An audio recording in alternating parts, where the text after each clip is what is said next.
Logistik bukan cuma sekedar mindahin barang dari tempat A ke tempat B, tapi gimana kita berpikir secara strategi, secara efisien, dan inovasinya bagaimana. Kemudian kalau kita bicara di Indonesia, ada Universitas Logistik dan Bisnis Internasional atau ULBI yang diminta untuk menjadi garda terdepan dalam mencetak SDM logistik berkualitas. Logistik dan ULBI, dua entitas yang mungkin tidak bisa dipisahkan. Nah, sekarang ULBI mulai naik kelas karena kedatangan rektor baru yang ahli di bidang supply chain, kemudian juga pernah menjadi dekan di Institut Teknologi 10 November, kemudian juga terdaftar di 2% ilmuwan di bidang supply chain menurut versi Stanford University, dan juga menjadi salah satu tokoh penting dalam dunia logistik di Indonesia. Kita sambut sekarang Prof.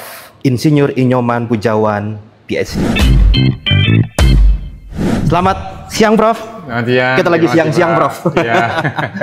Terima kasih, Prof, sudah berkenan untuk hadir di acara Pod Kamu, Prof. Sama-sama. Namanya Pod Kamu. Pod Kamu ya. Ya, Pod Kamu ini episode pertama, Prof. Oh, pertama. Nah, jadi mantap ini. Pak, episode pertama langsung Pak Rektor sendiri yang menjadi narasumber kita saat ini. Prof, mungkin pertanyaannya santai aja, Prof. Saya bicara dari dua yang tadi saya sebutkan, yaitu logistik dan ULBI. Pertanyaan pertama adalah tentang logistik dulu. Saya baca dari beberapa literatur ya, paper dan lain sebagainya, bahwa logistik itu menjadi backbone. Bahkan ada yang bilang kalau misalkan logistik dapat meningkatkan pendapatan per kapita, Prof, dari masyarakatnya. Di Asia bahkan kalau kita lihat, logistik itu sektor transportasi, tenaga kerja, pergudangan itu bisa meningkatkan pertumbuhan ekonomi. Nah, ini sekarang berarti itu menjadi unik ya, Prof ya. Menjadi unik dan menjadi vital di dalam suatu kegiatan perekonomian. Nah, apa sih logistik, Prof? Mungkin ada yang masih belum paham gitu, Prof. Ya, baik. Logistik itu sebetulnya ada di semua kehidupan kita. Kita mau sarapan pagi, makanannya dari mana, gitu kan? Kita pakai baju, itu kita dapat dari mana? Kemudian kita pakai laptop, laptopnya dari mana? Punya handphone, handphonenya dari mana? Semua yang saya sebutkan tadi, kita dapatkan melalui sebuah proses logistik di belakangnya. Karena barang itu kita tidak buat sendiri. Barang itu dibuat oleh orang lain, di tempat yang lain juga, sehingga untuk membuat barang itu sampai ke tempat di mana kita bisa membeli kan, ada proses packaging, ada proses transport, ada proses penyimpanan sementara, ada proses penjualan dan sebagainya. Jadi logistik itu adalah proses bagaimana barang itu dari sumbernya sampai ke titik tujuan. Titik tujuan itu sebetulnya ya di tempat di mana kita menggunakan, tetapi biasanya kalau di dalam manajemen logistik itu titiknya sampai di mana kita bisa peroleh barang itu, kita beli barang. Kira-kira begitu. Ya, jadi bicaranya dari raw material mungkin ya, Prof. Sampai ke pabrik dan sampai ke pabrik, sampai akhirnya bisa kita gunakan konsumsi pelanggan. Jadi kalau bicara tentang logistik, nggak jauh ya, Prof, dari orang baru sadar logistik ketika kemarin pandemi, Prof. Kita baru sadar gitu. Biasanya kan kita yang ngedatengin ke toko atau seperti apa. Tapi sekarang barang itu bisa sampai ke kita sendiri. Dikirim langsung ke tempat kita. Berarti kalau misalnya gitu, dengan dampak pandemi itu, logistik, ilmu logistik itu sebenarnya bisa berkembang sekali, Prof. Ada perubahan paradigma. Jadi kalau zaman dulu yang disebut sebagai last mile delivery, itu artinya pengiriman lini akhir, itu berhentinya di toko. Tapi sejak kita mengenal ada toko-toko online yang pelanggannya bisa dapat barang terkirim sampai ke rumah, maka proses bisnis sedikit berubah. Last mile delivery itu ujungnya di titik-titik pelanggan, di rumah kita, di alamat kita, gitu. Jadi ada sedikit perubahan, dan oleh karena itu di dalam proses logistik juga ada tambahan pekerjaan bagi para penyedia barang, bagi para pelaku logistik untuk mengirimkan barang itu sampai ke end customer. Sampai end ya? Sampai end customer. Jadi ada first mile, middle mile, dan last mile ya? Last mile. Wah, itu di transportasi ada diajarin mata kuliah first mile dan last mile. Betul. Kemudian, Prof, IT, Prof ya? Itu menjadi salah satu perubahan. Mata rantai ya, Prof ya? Bahkan ada beberapa entitas dari logistik sendiri yang hilang mungkin ya, kalau misalkan seperti itu. informasi atau teknologi informasi banyak sekali merubah dan memajukan dunia logistik. Ya. Kita kalau di supply chain itu kan belajar. Sebenarnya yang kita kelola itu kan 3 aliran. Ya. Aliran barang, aliran informasi, sama aliran uang. Sama aliran uang. Ya. Nah, saya selalu mengatakan kalau aliran informasinya tidak beres, ya, pasti aliran barangnya juga tidak beres. Tidak beres, betul. Jadi siapa yang bisa menggunakan sistem informasi dibantu dengan teknologi dengan baik, misalnya demand di sana berapa, waktu ngirim ke sana itu berapa, ngirim ke sana itu pakai moda apa. Kalau kita clear tentang itu, maka pergerakan barang itu akan bisa diatur lebih efektif. Juga cost-nya akan lebih rendah. Jadi itu teknologi sangat berperan. Apalagi dewasa ini kan kita eranya masuk ke digitalisasi. Jadi logistik sangat dipengaruhi oleh perkembangan teknologi digital. Walaupun yang kita digitalisasi itu kan sebetulnya lebih banyak ke informasinya. Karena ngirim barangnya tetap nggak bisa digital. Masih fisik. Ngirim semen nggak bisa digital semennya. Iya. Kalau di Indonesia potensi bagaimana, Bro? Oh, sangat besar logistik itu. Orang selalu mengatakan logistik itu berkembang seiring dengan perkembangan ekonomi. Makanya kan kita selalu mengukur besaran aktivitas dan biaya logistik itu sebagai persentase terhadap GDP. Jadi kalau misalnya GDP kita naik 5%, itu artinya porsi kegiatan logistik juga kurang lebih akan naik 5% dibanding yang dulu. Dan biasanya biaya logistik itu diperkirakan sekitar 10, 11, 12 sampai ada yang mengatakan 14% dari GDP. Artinya kan secara nilai uang yang ada di situ itu luar biasa besar. Makanya pemainnya bisa sangat banyak, aktivitasnya banyak. Jadi potensinya sangat besar dan akan selalu naik seiring dengan pertumbuhan ekonomi kita. Kuenya masih besar? Kuenya besar sekali. Nah, tapi Prof, kalau kita melihat dari Logistic Performance Index, baru keluar kemarin tahun 2023 kalau nggak salah, Prof. Peringkat Indonesia kenapa, Prof? Menurun? Oh, tidak apa-apa. Tidak apa-apa. Tidak apa-apa. Karena metode untuk menentukan ranking itu sangat memungkinkan ranking itu bisa naik turun. Karena itu berdasarkan survei yang dilakukan terhadap para pelaku logistik yang melakukan cross border movement dari Indonesia, artinya yang terlibat di dalam kegiatan ekspor impor barang. Itu yang ditanya. Jadi orang-orang para pelaku logistik itu ditanya terhadap 6 hal, mulai dari kompetensi logistik negara itu, berapa skornya, efisiensinya seperti apa, kemudahan untuk melacak pengiriman seperti apa, dan sebagainya. Ada custom, 6 infrastruktur dan lain sebagainya. Itu mereka kan ngasih pendapat. Oh, menurut saya ini 5, menurut saya ini 4, menurut saya ini 3. Dan setiap kali survei kan belum tentu orang yang sama yang menjawab. Betul. Even orang yang sama ketika ditanya pada waktu yang berbeda untuk kondisi yang sama bisa beda jawabannya. Betul. Jadi sangat mungkin angka itu akan naik turun. Di samping juga mungkin memang ada perubahan yang signifikan di negara-negara tertentu yang membaik misalnya, sehingga kita menjadi tergeser gitu. Tapi kalau hanya geser 5, 6, 10 poin ranking, saya rasa itu tidak mencerminkan perubahan yang sangat signifikan. Tidak signifikan, ya? Tidak perlu worry tentang itu. Tidak perlu worry. Tetap ya, Indonesia menjadi karena berubah secara drastis dalam waktu singkat itu tidak mungkin. Tidak mungkin. Berarti kalau kayak gitu, peran Ulbi menjadi sangat penting untuk mendongkrak sistem logistik Indonesia menjadi jumlah tenaga kerja yang bekerja di sektor logistik itu juga sangat besar.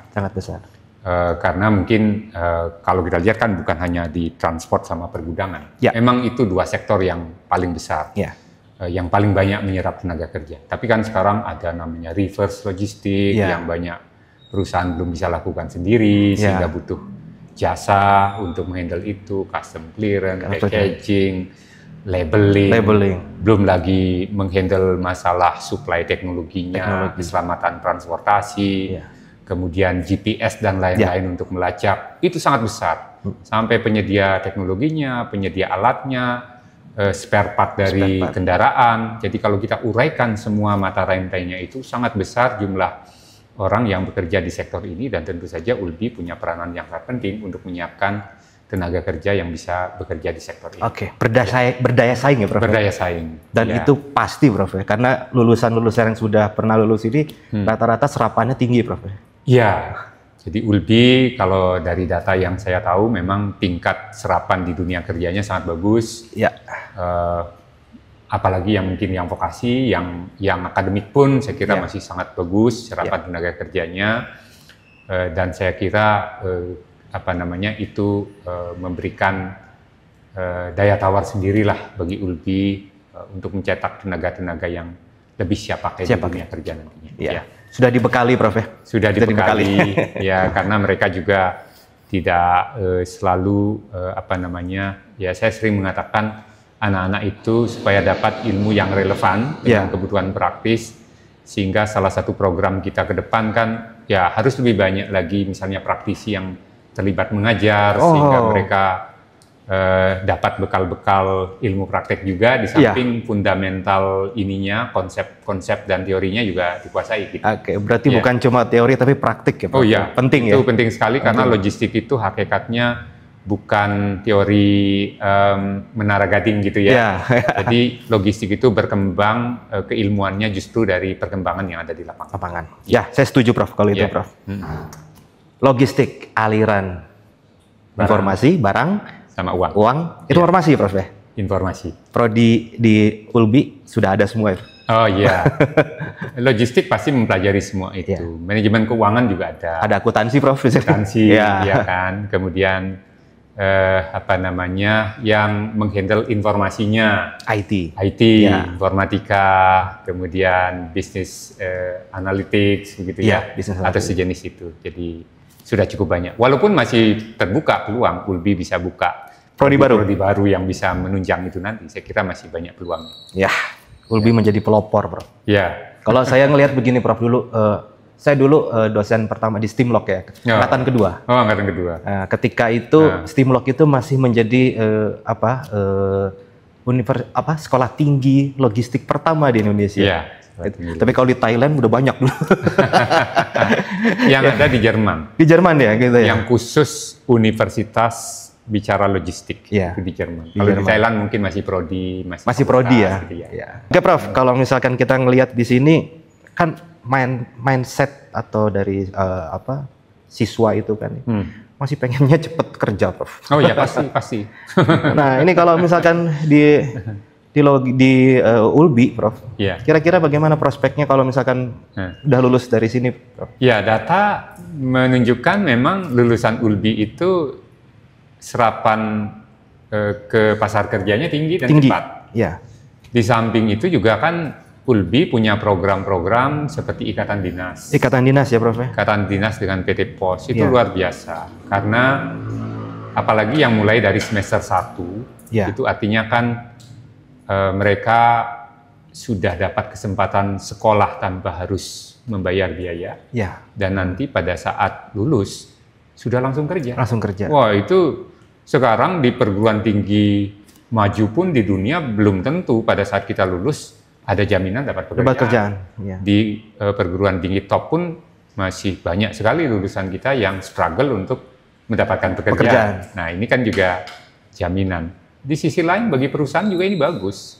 Karena perusahaan sejak awal bisa menyeleksi talent-talent yang bukan hanya akademiknya bagus, tetapi juga punya karakter yang bagus. Karena yang dilihat kan juga bukan hanya nilai rapor atau nilai akademiknya, tapi juga ada wawancara dan lain sebagainya.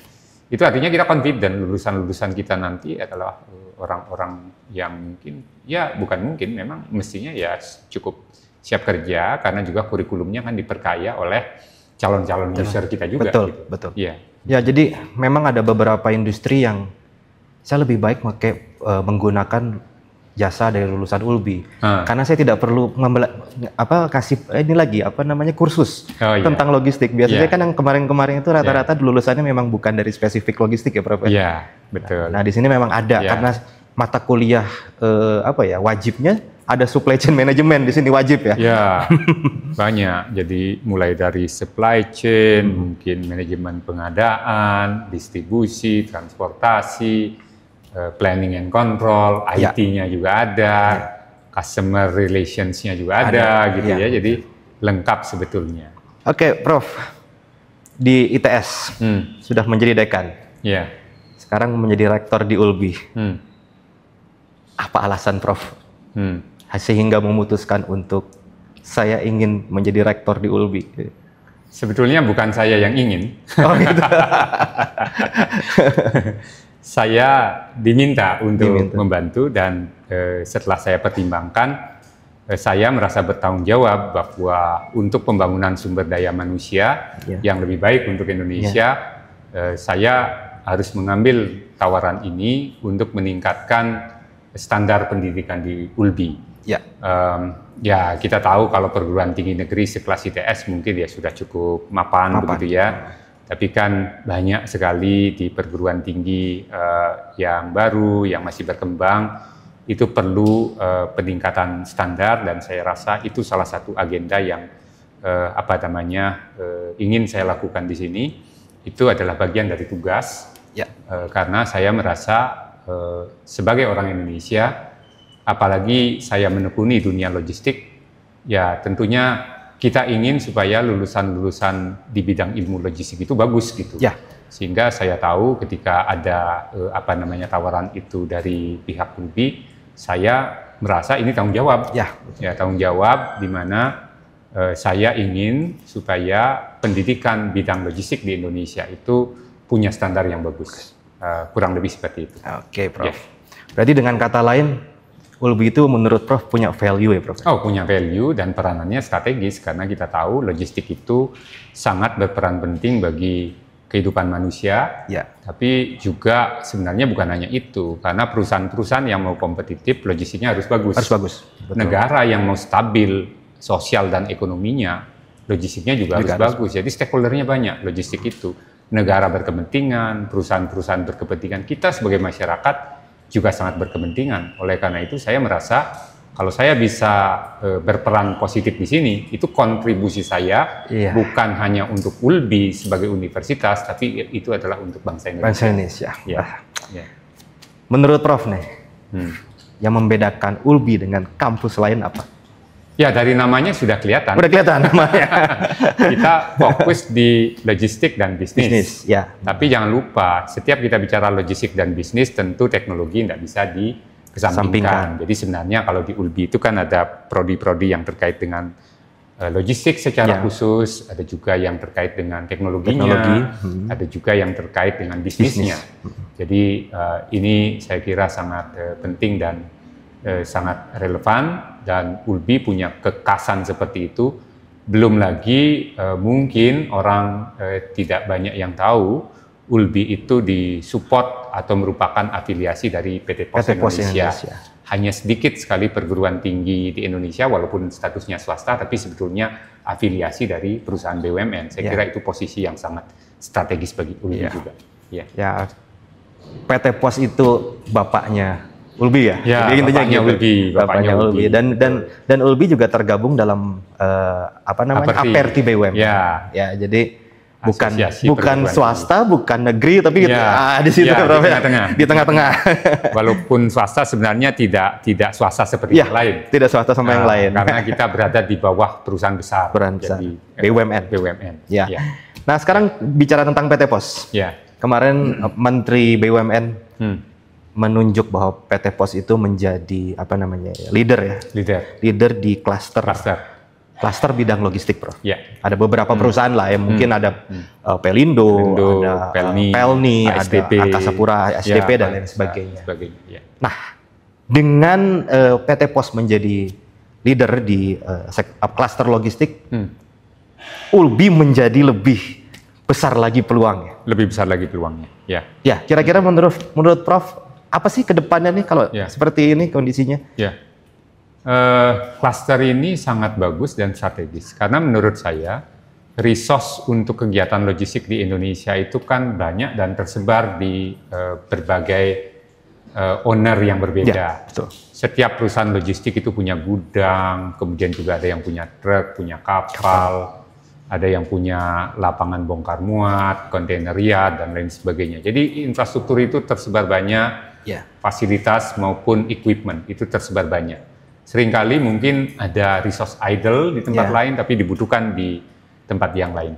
Kontainer misalnya, kita kan butuh begitu banyak kontainer untuk ekspor impor barang. Termasuk untuk pengiriman dalam negeri kita juga butuh banyak kontainer.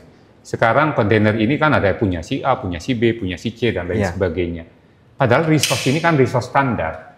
Yang harusnya bisa dipakai oleh siapa saja gitu. Betul. Nah, dengan adanya cluster logistik, kalau menurut saya benefit yang paling besar yang bisa didapatkan adalah sharing resource ini. Jadi tidak harus sangat terkapling-kapling. Jadi bolehlah punya si A, tapi kalau si B membutuhkan, oke, pas lagi kosong silakan dipakai, kan bisa begitu ya.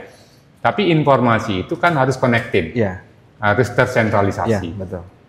Nah, itu saya kira strategis sekali peranannya, dan tentu saja karena Ulbi berada di bawah PT POS dan PT POS adalah leader dari klaster ini, maka tentu saja ke depan peranan Ulbi akan menjadi semakin penting untuk bisa mendayagunakan posisi sebagai leader itu nantinya.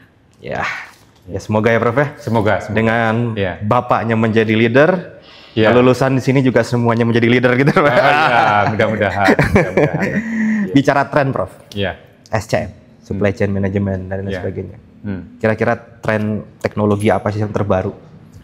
Teknologi sangat banyak mulai dari digitalisasi, tapi itu mungkin lebih ke informasi. Jadi bagaimana orang itu bisa order barang secara online, memonitor pergerakan barang secara online, melihat stok di berbagai toko, gudang, itu bisa kita lakukan dari mana saja. Itu teknologi digitalisasi. Kemudian yang kedua, di warehouse misalnya, sudah mulai ada warehouse yang menggunakan robot-robot intelligent untuk melakukan material handling. Dan itu sangat bagus karena apa? Mengangkat barang dengan berat 50 kg kalau itu dilakukan oleh orang, walaupun masih kuat, tapi sebetulnya itu damaging bagi kesehatan fisiknya dia. Sehingga ini sebetulnya memberikan bantuan yang sangat penting bagi operator atau bagi manusia. Kemudian teknologi yang mungkin akan juga punya potensi di masa depan adalah driverless car.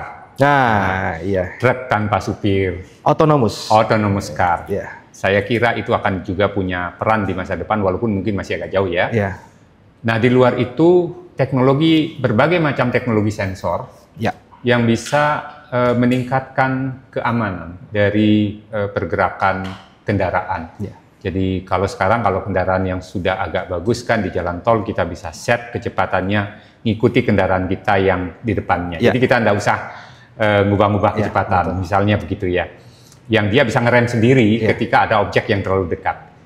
Nah, teknologi seperti ini akan berkembang dan akan semakin affordable bagi perusahaan-perusahaan transport yang di-embed dengan IoT dan lain sebagainya. Jadi cukup exciting sebetulnya kalau kita melihat perkembangan teknologi di di logistik.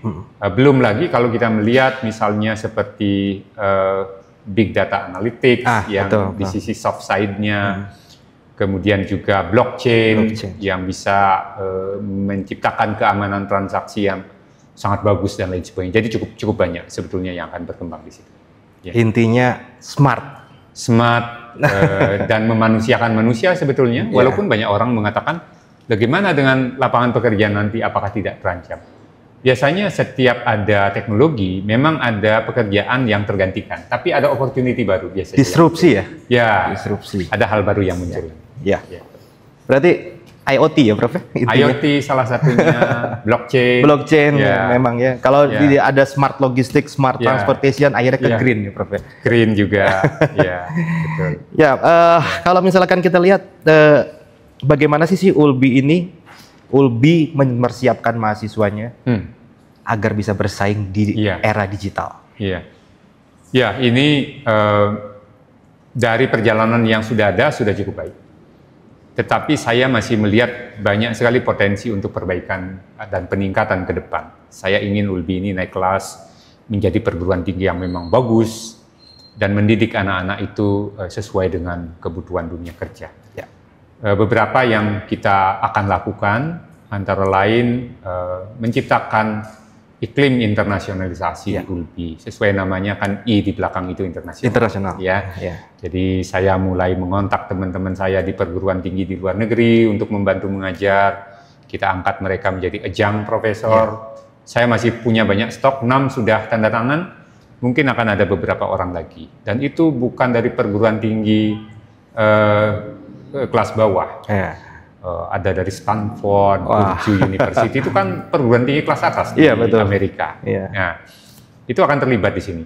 Kita akan mencoba koneksi dengan beberapa lembaga seperti Australia Indonesia Center yang mungkin bisa membantu di pengajaran bahasa Inggris.